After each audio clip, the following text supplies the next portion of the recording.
प्रार्थना जी केली आहे विश्वात्मक देवाला, सगळा विश्वाचा पालनहारा, विश्वाचा तो करता आहे, तो विश्व जो चालवतो तो असा विश्वात्मकाचा देव परमात्मा परब्रह्म परमेश्वर जे आहे त्या विश्वात्मक निर्गुणी ब्रह्म ऐक्यता विवेकी झाली. तर हे विवेकाने तू ओळखायला पाहिजे.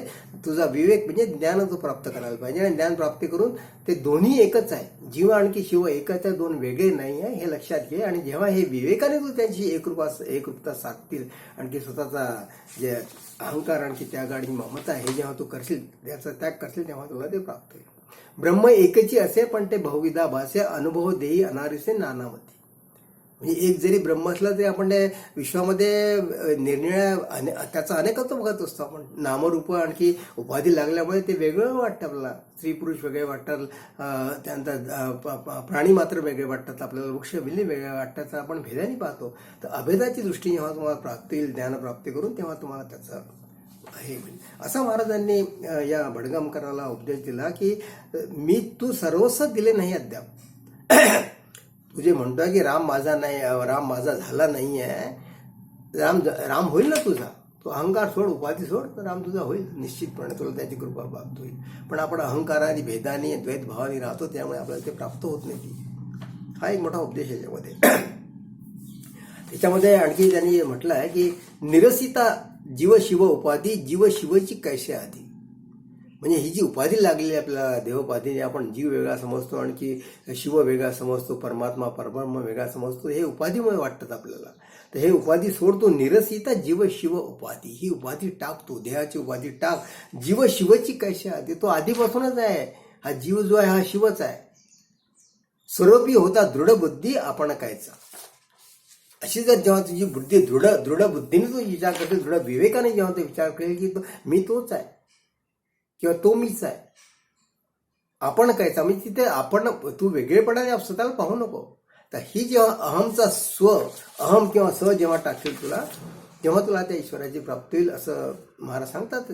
त्याला मी समन्वयाच्या ओव्या तुम्हाला मुद्दाम सांगितल्या दासबोधातल्या, जेणेकरून महाराजांना जो खुलासा करायचा होता इथे, महाराजांनी त्या भडगामकराला जो उपदेश दिला, तो उपदेश तुमच्या लक्षात यायला पाहिजे. आणखी एक घटना अशी घडली. कराडचे एक आबाजी पंत म्हणून होते. आबाजी पंत कराडचे राहायचे आणि ते सुद्धा कराडून महाराजाला गोंदवलकर महाराजाला नेहमी भेटीकडे जायचे, आणखी त्यांची दर्शन घ्यायचे, भेट घ्यायची. तर ते एका रजिस्ट्रेशनच्या खात्यामध्ये किंवा जे तहसील कचेरी असते तिथे काम करायचे. ते त्यांचं कुटुंब म्हणजे त्यांना म्हणजे त्यांची पत्नी वारली होती, आणखी त्यांना 2-3 मुली लग्नाच्या होत्या त्या. तर नोकरीमध्ये असताना त्यांनी आपल्या मुलींचं लग्न केलं, पण एक शेवटली जी धाकटी मुलगी होती विठाई नावाची, तिचं ते काही लग्न करू शकले नाही. तिची म्हणजे रिटायर झालं थोडक्यात, आणि रिटायर झाल्यामुळे त्यांचं ते लहान धाकट्या मुलीचं लग्न राहून गेलं. ते तरी त्यांना नेहमी अशी चिंता वाटायची की बाबा हे मुलीचं लग्न केव्हा होईल, आता मी तर रिटायर झालो आहे. आणखी त्यांना एक उपासनेचा, महाराजांचं दर्शन घडत असल्यामुळे एक उपासनेचा छंद लागला होता की बा हे कोणाला तरी आपण समजून घ्यायला पाहिजे, उपासना कशी करायची, कोणाची करायची, काय त्यात हे आहे, तर हे समजून घ्यायला पाहिजे. तर एका रामदासी एक होता, त्यांनी सांगितलं की गोंदवलकर महाराज तुला याचा स्पष्टार्थ सांगतील, मतिदार्थ समजून सांगतील तुला, तू त्यांच्याकडे जा. तर ते म्हणे मी त्यांना ओळखतो, तू जाऊन त्यांच्याकडे राहा, आणि मग त्या जेव्हा तुला त्यांचं सानिध्य प्राप्त होईल महाराजांचं, त्या सानिध्यातूनच तुला उपासना कशी करायची समजेल. तर हे आबाजी पंत गोंदवलेले गेले, राहिले महाराजांनी त्यांना ठेवून घेतलं की महाराज लोकांना ठेवून यासाठी घ्यायचं की त्यांचा जो तिथे प्रवचन चालायचं, भागवताचं चालायचं, दासबोधाचं चालायचं, गीतेचं चालायचं, संध्याकाळी भजन कीर्तन व्हायचं. तर याच्यामध्ये महाराज लोकांच्या शंका फिडायच्या सगळ्या. कोणाला काही शंका असली, कोणाला काही ओव्यांचा अर्थ समजला नाही, तर हे महाराज अर्थ तो उकलून दाखवायचे आणि सांगायचे त्यांना. तर म्हणून महाराज कोणी असा भक्त गेला, असा शिष्य भेटला, तर त्यांना ठेवून घ्यायचा, तू राहा 1-5-6 दिवस राहायचे, मग तुला कळेल काय आहे तर तुझ्या शंका निरसन होतील. तर त्यांनी आबाजी पंतांना ठेवून घेतलं, आणखी आबाजी पंत त्यांच्याकडे राहिले, 1 महिना 15 दिवस राहिले त्यांच्याकडे. आणखी रोज संध्याकाळी जे भजन कीर्तन व्हायच्या, तर त्यात जे प्रश्न विचारले जायचे किंवा यांच्या मनातल्या ज्या शंका होत्या आबाजी पंतांच्या, त्या आबाजी पंतांच्या शंका मनातल्या निघून गेल्या. आणि त्यांना म्हटलं हे तर माझाच प्रश्न होता, महाराज त्या प्रश्नाचा उलगडा करतात आहे. अशा पद्धतीचं त्यांना भजन कीर्तनातून त्यांना बोध मिळायचा. आणखी ते म्हणायचे हा आता माझी मनातली शंका गेली. म्हणजे तुमचं जे ज्ञान जे तुम्हाला प्राप्त करायचं आहे, पुस्तकी ज्ञान प्राप्त करायचं आहे, किंवा तुम्हाला जे काही अध्यात्मशास्त्रातल्या जे शंका आहे, त्या तुम्ही नेहमी त्याचं कोणाला शंका प्रश्न विचारून, साधू संतांना प्रश्न विचारून त्या शंकेचं तुम्ही निरसन करायला पाहिजे. तुमच्या मनात जर अशा शंका राहिल्या की आता मला कळलंच नाही बा आत्मनिवेदन कसं आहे, समर्पण कसं करायचं आणि मी साधना कशी करू, तर तुमच्या मनात ती शंका शेवटपर्यंत राहील की मी आत्मनिवेदन सगळं केलं, पैसा अडका दिला, पण तू अहमचंच आत्मनिवेदन नाही, समर्पण नाही केलं, तू स्वतःची मोह ममताच त्यागली नाही, तर मग तुमचा परमार्थ कसा सिद्ध होईल हो? होणार नाही तो. म्हणून ते अशा ज्या शंका असतात त्या शंका एका सत्पुरुषाकडनं विचारून घ्यायला पाहिजे की याचा अर्थ काय आणि मग त्यासाठी मी साधना काय करायला पाहिजे. साधू संतांनी फार मोठं काम केलं आपल्यासाठी. त्यांच्या वाङ्मयामध्ये साधना सांगून असे जे प्रश्न असतात किंवा साधना कशी करायची आणि त्यासाठी उपाय काय, जसं तुम्हाला अहंता किंवा अभिमान त्यागायचा आहे तर समर्थांनी 21 समासीमध्ये लीनता, त्याच्या विरुद्ध लीनता आहे. तुम्ही लीनतेने वागा, लोकांनी नम्रतेने वागा. असा मोठा मी केला असं करून तुम्ही दाखवायची गरज नाही. तुम्ही लीनता ठेवा ना, तुम्ही लोकांशी बोलताना लीन ठेवा, लीनतेने तुम्ही वागा, नम्रतेने वागा. तुमचा अभिमान गळून जाईल, तिथे तुमची देहबुद्धी गळून जाईल. तर अशा प्रकारच्या छोट्या छोट्या युक्त्या, हातोट्या ह्या महाराजांनी किंवा सज्जन पुरुषांनी संत वाङ्मयात तुम्हाला पाहायला मिळतील. तर इथे त्यांना जो बोध होत होता महाराजांच्या प्रवचनातून, तर त्या बोधमुळे त्यांनी त्यांच्या शंका निरसन करून घेतल्या सगळ्या. आणि त्यांनाही जे काही प्रश्न होते त्यांचे प्रश्न सुटत गेले, मनातल्या मनात ते प्रश्न सोडत होते. तर याच्यामुळे आणखी एक समर्थांची समर्पक होवी आहे. म्हणून संदेह रहित ज्ञान निश्चयाचे समाधान, त्याची सिद्धाचे लक्षण निश्चयशी. संदेहरहित ज्ञान तुम्हाला हवं, म्हणजे शिष्याला हे संदेहरहित ज्ञान हवं. आणखी ज्याला लिहिता वाचता येत नाही त्यांनी कमीत कमी असा सत्संग करायला पाहिजे जेणेकरून महाराजांसारखे व्यक्ती, सत्पुरुष असे तुमच्या शंका मनातल्या काढून देतील, त्या तुमचं निरसन करतील शंकेचं. आणखी तुम्हाला लक्षात येईल की नाही बा परमार्थ प्रपंचात राहून आपल्याला असं परमार्थ करायला पाहिजे. आणि जे थोडे शिक्षित लोक आहेत ते ग्रंथ वाचू शकतात, गीता वाचू शकतात. आणि ते वाचल्यानंतरही अध्यात्मशास्त्र इतकं सोपं नाही की जे वाचल्यानंतर एकदा समजून जाईल. तुम्हाला ते वारंवार त्याचा अभ्यास करावा लागतो. आणखी कोणत्या एखाद्या सत्पुरुषाकडनं, एखाद्या साधुसंताकडनं त्याचं तुम्हाला खुलासेवार स्पष्टीकरण मागावं लागतं की घ्यावं लागतं की अशा मनातले तुमचे जे प्रश्न शंका असतात ते तुमच्या प्रश्न शंका सोडावं लागतात. तर हेच जे निश्चयाचं ज्ञान आहे हे तुमच्या मनातले जेव्हा संदेह आणखी शंका प्रश्न जेव्हा जातील तेव्हाच तुम्हाला ते निश्चयाचं ज्ञान प्राप्त होईल तुम्हाला ते.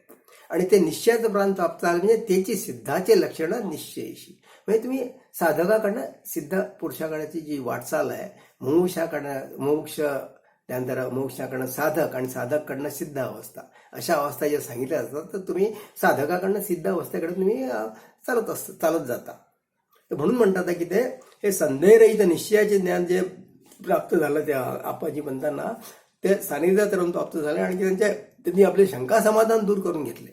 पण आज काय होतं आहे, आज आपण एकदम याच्या बिलकुल विरुद्ध दिशेने वागतो. विरुद्ध दिशे म्हणजे कशाला विचारायचा, काय आपल्याला समजलं नाही का. आणि एखाद्याने प्रश्न विचारत आपण विचार, अरे काय मूर्ख माणूस आहे, काही एवढं समजलं नाही का. त्याला स्वतःला समजलं नसते पण दुसऱ्याचं नाव ठेवत होतो.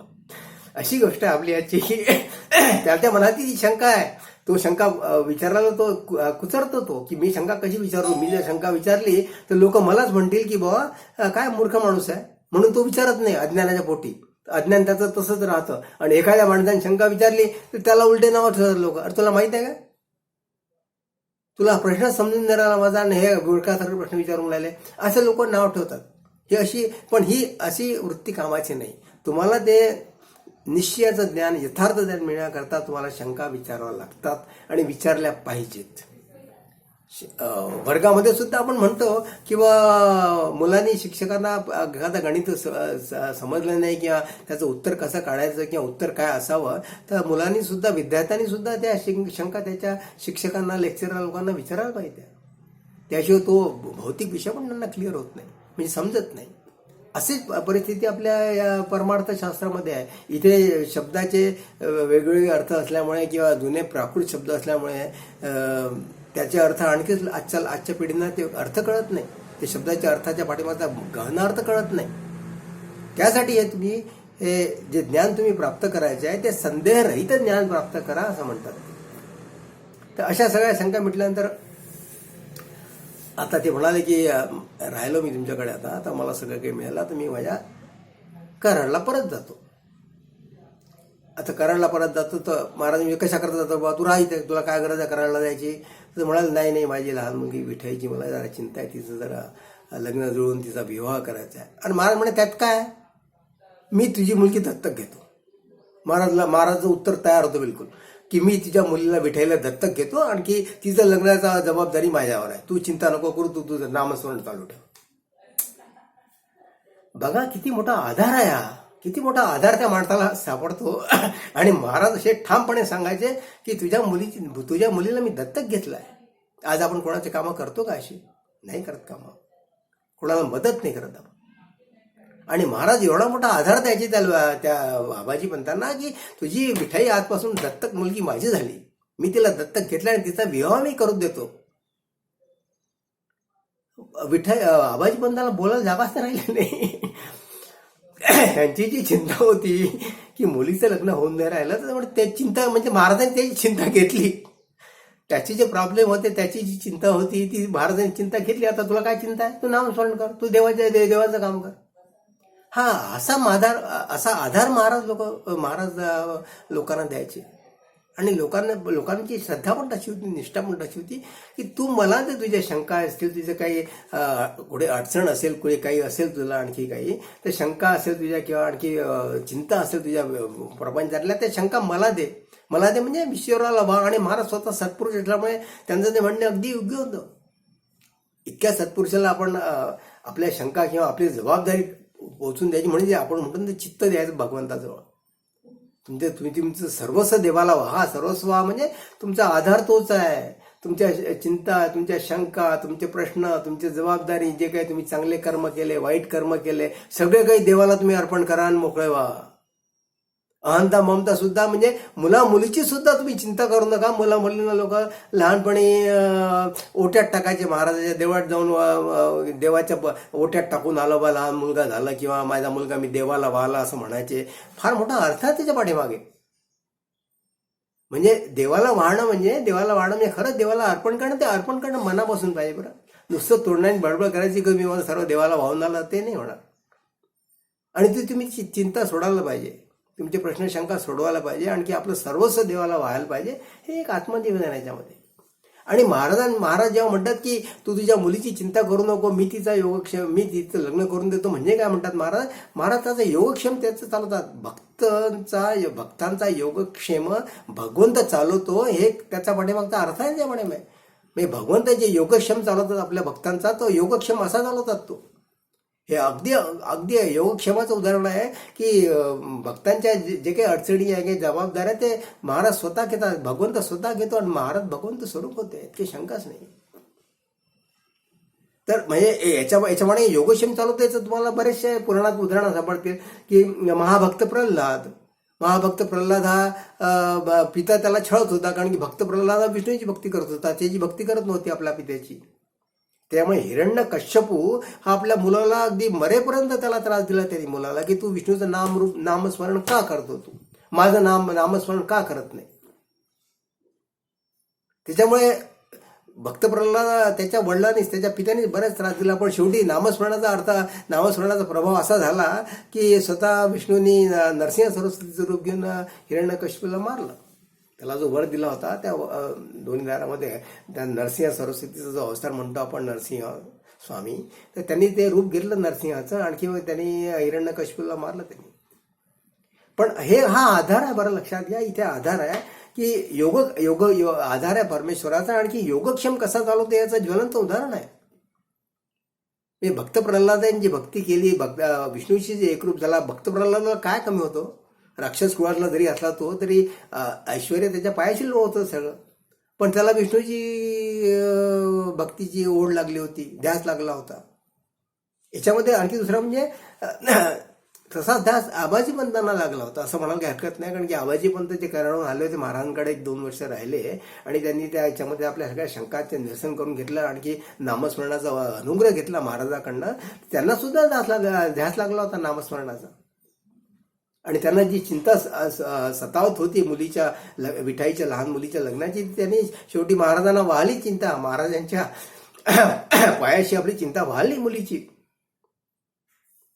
श्रवण देवांचे करावे, अखंड नाम जपत जावे, जपत जावे असं म्हटलं. म्हणजे श्रवण तुम्ही करा, निरंतर श्रवण करा, नामस्मरण निरंतर करा तुम्ही. श्रवण आणि मनन निजध्यासे समाधान.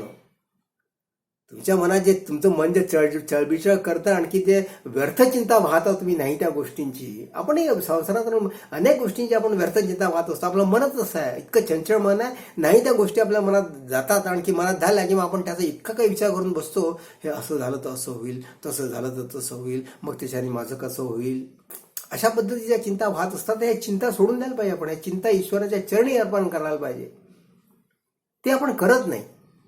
ईश्वराला आपली कर्म वाहत नाही आपण. मग त्यात चांगली कर्म पण आले, वाईट कर्म पण आले. चांगलं म्हणतो मग चांगलं कर्म केलं तर मी केलं म्हणता तुम्ही लगेच, आणि वाईट कर्म केलं तर म्हणता माझ्या नशीब होतं ते वाईट कर्म, मी काय करू, मला असे भूक लागले. अरे तुम्ही दोन्ही वाहून टाका ना. तुम्ही कर्तेपणाची जबाबदारी घेताच कशाला तुम्ही?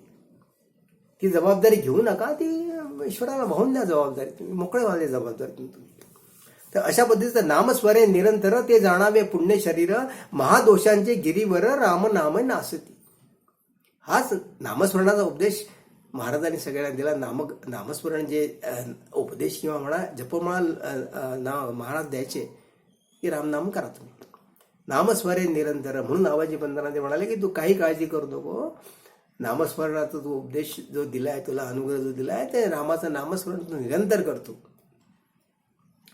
आणि त्यानंतर आबाजी पंतांना कराडला निघून गेले. तर जाऊ नको महाराज त्याला म्हणत होते, पण आता एक दोनदा म्हटलं त्यांनी, तर महाराज म्हणे ठीक आहे तुझी इच्छा जा कराडला. आता कराडला गेला तर त्याची प्रकृती बिघडली, आबाजी पंतांची प्रकृती बिघडली कराडला गेल्यानंतर, आणि त्यांचं देहावसन झालं आबाजी पंतांचं. तर महाराजांनी त्यांना शब्द दिल्याप्रमाणे विठाईला बोलून घेतलं गोंदवलेला. आणखी विठाईचं एक कोणीतरी नाव सांगितलं, वासुदेव मार्डीकर. वासुदेव मार्डीकर या ग्रस्ताची तिचा सालंकृत कन्यादान करून तिचा विवाह करून दिला. बघा ईश्वराची कृपा आहे. तर ह्या दोन गोष्टी झाल्यावर आपण त्याचा उपदेश घेतला. आता तिसरी एक गोष्ट जी आहे, महाराजांची नामाची श्रेष्ठता कशी आहे, फार महत्वाचा प्रश्न महाराज इथे एका सभेमध्ये सांगतात आहे, ब्राह्मणाची आणखी विद्वान सभेमध्ये. नामाचं श्रेष्ठत्व कसं असतं हे महाराजांनी एकाच समजून सांगितलं. एक वाईचे म्हणतात, ते वेदशास्त्री होते, वाईचे राहणारे भाऊशास्त्री लेले. ते विद्वान पंडित होते. भाऊशास्त्री लेले फार विद्वान पंडित होते. आणखी त्यांचा वेद आणखी उपनिषद अभ्यास असल्यामुळे त्यांना हे कर्मकांड आणखी नामस्मरण हे त्यांना त्यात हे वाटत नव्हतं, म्हणजे महत्व वाटत नव्हतं. ते म्हणायचे हे काय महाराज काय नामस्मरण सांगतात लोकांना, याला काही अर्थ नाही. लोकांनी वेदशास्त्राचाच अभ्यास करायला पाहिजे, आणि ज्यांना हे वेदशास्त्राचं ज्ञान प्राप्त नाही ते त्यांना कर्म करण्याचा अधिकार नाही असं बोलायचे ते. बरोबर आहे, एका दृष्टीने हे त्यांचं म्हणणं बरोबर आहे की आपली कर्म ही अज्ञानाने होतात असतात नेहमी. आणि त्याचं म्हणणं होतं की तुम्ही ज्ञानप्राप्ती करून ज्ञानपूर्वक कर्म करा किंवा ज्ञानासह कर्म करा, हे जे म्हटलंय त्यांनी अगदी योग्य आहे. पण त्याने त्याच्याच बरोबर काय म्हटलं की रामनाम हे हा सिद्ध मंत्र नाही, किंवा रामनामाने काही होत नाही. आणखी रामनामाचा उपदेश लोकांना तुम्ही अंधश्रद्धा त्या पोटी तुम्ही रामनामाचा उपदेश करता, त्या रामनामाने काही होत नाही असं त्यांनी सांगितलं. त्या भाऊशास्त्री लेलेने काय केलं, एक परतुरेकडनं एक पत्र लिहिलं महाराजांना की हा जो तुम्ही प्रचार करताय रामनामाचा, हा रामनामाचा प्रचार खोटा प्रचार आहे, किंवा या प्रचारामध्ये काही तथ्य नाही आहे. आणि रामनाम हा काही मंत्र नाही की जेणेकरून लोकांना मुक्ती मिळेल, मुक्ती ज्ञानाने मिळते, अशा त्या पत्राचा त्याचा आशय होता. आणि त्यांनी ते पत्र महाराजांना परचुरेकडनं लिहून महाराजांना पाठवलं ते पत्र या भाऊशास्त्री लेलेने.